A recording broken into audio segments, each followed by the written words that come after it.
it's to see how it all changes from what your initial thing of how it comes, and you're going down this path, and then it completely changes due to this one small thing, and it and that's how this whole industry works, right? It's like you're so set, this is going to work, you're prepared, you've got all this stuff together, and then something happens and it throws you into a tailspin.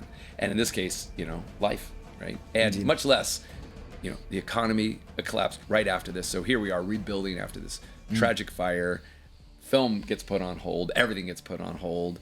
And right around that time, the economy went into a tailspin, and the housing market collapsed, and no one was interested in investing in $10-12 million motion picture, and then with COVID, and then everything up to this day. and then you have little things like global pandemics and other things. So you have to sort of pivot and adjust. And all the meanwhile, it was a great story. It was timeless. And you saw zombie movies come and go, and obviously people loved that genre that was there. And this was sort of a new introduction to take on that side of things. So I think the story wasn't going to get dated. But during COVID, we were all together and working, and I was like, called up Christopher and I said, "Hey man, let's finish this thing." And he's like, "Let's do it." And so that's what we did. And we just painted and worked and reworked the story and got it and finished it, which was great. And so here we are at the other end and doing a Kickstarter.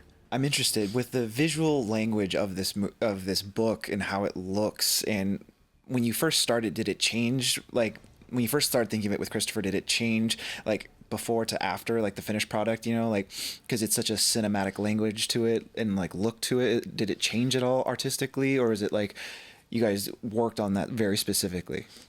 Christopher's art has always impressed me, and he's had different eras of his work where he had like this amazing like bondage stuff, and he painted these women that were like these like sort of vampiric kind of things, and he had worked for White Wolf and some other companies and had this really striking look to a lot of his characters that was there.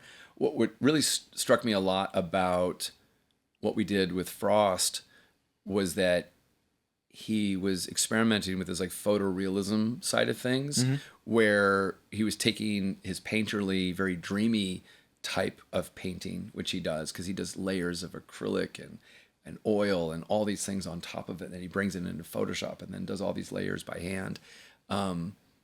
But he was also taking this very cinematic, very realistic kind of look to everything. So you had the dreaminess of the world, which has some really amazing color palettes and other things. But then you had these really distinctive locations and these characters in this world. And so it felt, it has this post-apocalyptic kind of feeling just because of the way that comes across. And that, I think, from the first moment when we did it and you saw the not just the soot in the air, but the snow and the texture and the haze. And that just kind of added to the heaviness and the weight of the story. So that is a real distinct character in the book of just the world of how he paints it.